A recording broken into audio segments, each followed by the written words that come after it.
อายลำบากฝากมาวันนี้เก็บไว้ก่อนความหวังดีที่อายพิตีว่าคิดฮอดหลายกลับมาคุยกับน้องจากเสียงเขาไว้มองใดจบแล้วก็คือจบไปน้องลืมแล้วนะ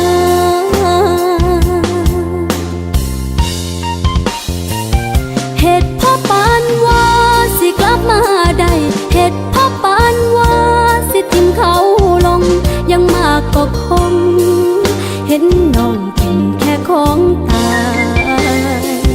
หากเขากอดเขาเศร้าแรงปานนั้นหยอกกันหวานกันในโลกออนไลน์จะเอาคำไหนมาบอกว่าคิดฮอดแท้บอกปันกลับมาได้บอกปันกล้าทิ้งเขาบอกปันว่าสิเอาน้องแทนคนใหม่ใจผู้สาวเก่านี่ก็บ่กลัวอะไรแค่อยากบอกไปบ่ใจอย่าเว้ามาใจบ่ละให้ไปเลิกกับเขาใจบ่ละให้บอกว่าเฮามีกันถ้าอายบ่ใจก็อยากให้กลับหลังหันเก็บไว้คำนั้นเก็บไว้สักคำว่ารัก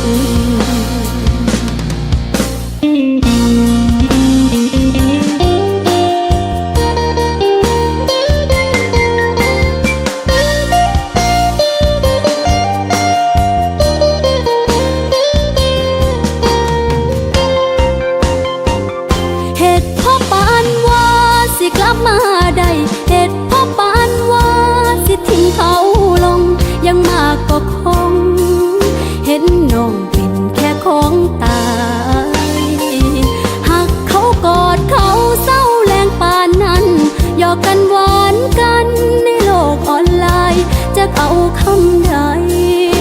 มาบอกว่าคิดฮอดแท้เว้าปันกลับมาได้เว้าปันกล้าทิ้งเขา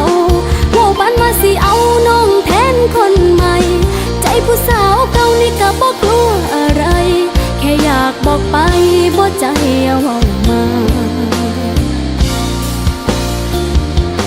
ใจบ่ละให้ไปเลิกกับเขาใจบ่ละให้บอกว่าเฮามีกันถ้าอายบ่ใจก็อยากให้กลับหลังหันเก็บไว้คำนั้นเก็บไว้สักคำว่ารัก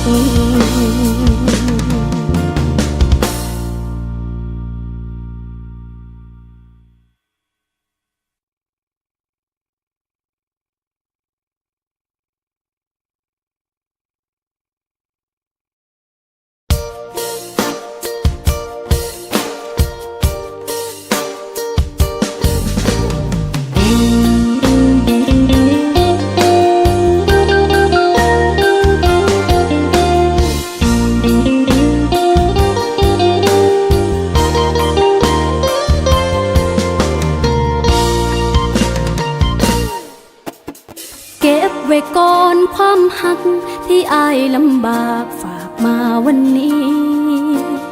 เก็บไว้ก่อนความหวังดีที่อายพิตีว่าคิดฮอดหลายกลับมาคุยกับน้องจากเสียงเขาไว้มอง